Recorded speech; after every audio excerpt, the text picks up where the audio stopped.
Hello ladies and gentlemen, Stephen here from the Red Essence channel, and I want to thank you so much for tuning into my channel. Thank you for returning and watching my videos. It really means a lot to me. And in today's episode, I'm going to share with you guys my thoughts on a fragrance by the company Kajal, and this one goes by the name Kajal Homme, so stay tuned.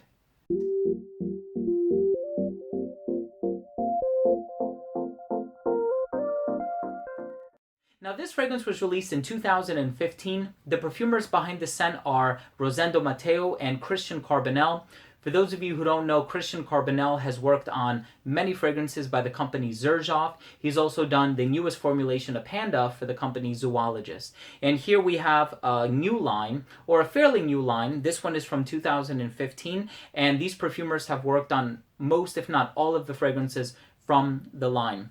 Now, I looked up the note breakdown for this one, and I was immediately intrigued because it contains a lot of sweeter notes. So it has tonka bean, it has vanilla, and then I was also kind of intrigued by the woodsy presence. So guaiac wood, agarwood, cashmere wood, otherwise known as cashmeron, the synthetic counterpart. And I'm really excited to tell you guys what I think of the smell for this fragrance, but let's go ahead and start off the review by taking a closer look at the presentation. So the presentation for Kajal Homme is really nice. You have this pattern on the box here, but otherwise it's a pretty simple construction, and the bottle is really what stands out. And if you can tell, it has a very dark ambery juice on the inside. Kind of gives the impression that it's going to be much darker than it actually is. Surprisingly, it's a very easy to wear scent. Has this plaque on the front here and this intricate cap. I really do like it. And the atomizer on this one, really nice distribution. Let's go ahead and continue with the smell. Now, as soon as you spray this fragrance on, unfortunately, I didn't get all of those notes that I listed, or at least not in the concentration that I expected, but it did still turn out to be a great scent. It opens up with a lot of patchouli, and the patchouli note in here is done so well. And I mean that because when I smell patchouli, usually it's a darker iteration that I really don't vibe with. I really don't like the darker, skankier, dirtier patchouli notes. I just feel like they're very difficult to wear. This, on the other hand, has a cleaner variety of patchouli, and I think it's made clean due to the presence of some citrus notes, but also vanilla and tonka bean, which make this a very accessible scent.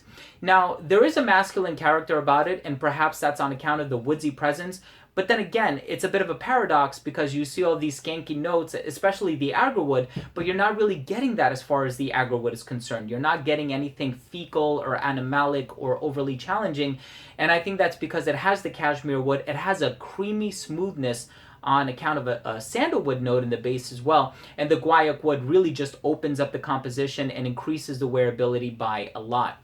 Now, as far as the blend is concerned, it's not one of those ultra transparent blends where you smell it and you're like, oh yeah, I smell that, and I smell that, and I smell that. It's a fragrance where the notes kind of mesh in together very well with one another. So I'm going to leave the ball in your court. So you can say, you know what, I really like the transparent blends because I know what to expect.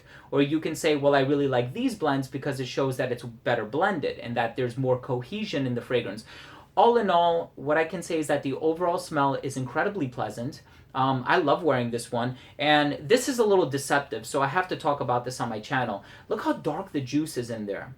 I don't know what that's a testament to, whether it be the high concentration of aromatic compounds or maybe there's a colorant added. All I'm saying is that it looks like it's going to smell super ambery and very rich, and while it is rich in terms of its olfactory profile, it's not dark and brooding. So I think that's kind of what I was getting at, and that's what I was expecting. The fragrance actually turns out to be a lot fresher, very easy to wear, despite patchouli being the most concentrated note according to user votes. I really get more of the tonka bean and the vanilla, but then again, it's not a tonka bean that's sweet like Fève Délicieuse or even tonka by Commodity. All in all, I think there's a nice balance of woods, a nice balance of freshness, a nice balance of sweetness, and this is such an easy fragrance to wear. I'm sure had some of the skankier notes like the agarwood and whatnot been a bit more concentrated, this would have definitely put it in unwearable territory. That's not what you're going to get with this one. I think it's a wonderful fragrance. I'm very happy to have it in my collection. In my eyes, Chris Carbonell can do no wrong. I am familiar with so many of his fragrances from the company Xerjoff, More Than Words being one of my favorites. So that's when he went under the pseudonym Chris Maurice. And in this one, again, just continues to exemplify his talent as a perfumer. And I'm going to leave links down below just in case you want to get yourself a sample or something like that. And I definitely think this house is worth checking out and it's worth looking into. I personally have samples of all the fragrances from the line. They intrigued me that much, and I think I might be making a purchase in the near future. There was another one in there that my mother really liked, so I think I'm going to buy it for her. So thank you for tuning in. Let's go ahead and finish things off by taking a closer look at my overall assessment. So first up, I took a look at the uniqueness and the overall smell, and despite the simplicity of it and all of the notes contained therein, there is a bit of a paradox going on in here because it seems simple, but it's not a scent that I've smelled before, so inherently there is a level of complexity about it. Again, I can't pick up on it. The note breakdown is not transparent, and I don't mean that to be synonymous with honest. Transparent as in identifiable. Like, you don't look at the note breakdown and you're like, yep, I smell that, and I smell that, and I smell that. Really what you get are olfactory profiles in this scent. Like, I have it here in front of me, and it smells sweet, it smells fresh, it smells woodsy, and I'm just kind of taking the note breakdown at face value. So I'm guessing the sweetness is on account of the tonka bean and the vanilla. The woodsiness is on account of the sandalwood, and certainly it does have a creamy vibe about it, which kind of, reinforces the fact that there could very well be sandalwood in here, and I'm sure there is. It's a very pleasant scent, very easy to wear. I'm enjoying it a lot. In terms of the longevity on this one, 8+ hours. It worked really, really well. There was only maybe 1 or 2 occasions when I got like 6 hours on my skin.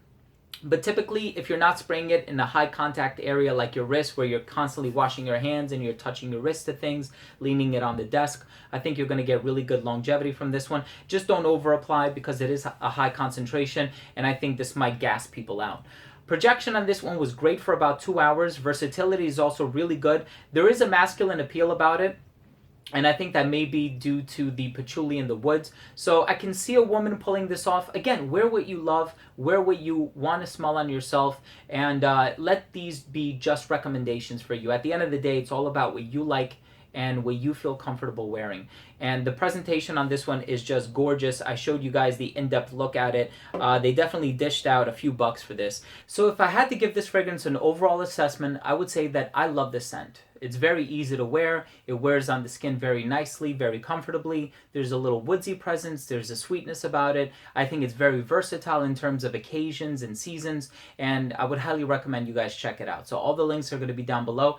Thank you guys so much for tuning in. That was my review of Kajal Homme. If you own or have tried this fragrance, please let me know what you think. Leave a comment down below. Also, please don't forget to subscribe for future videos, and remember to enable notifications by clicking on that bell. This way you never miss any of my future content. Thanks again for tuning in. Love you guys. We'll see you in the next episode. Take care.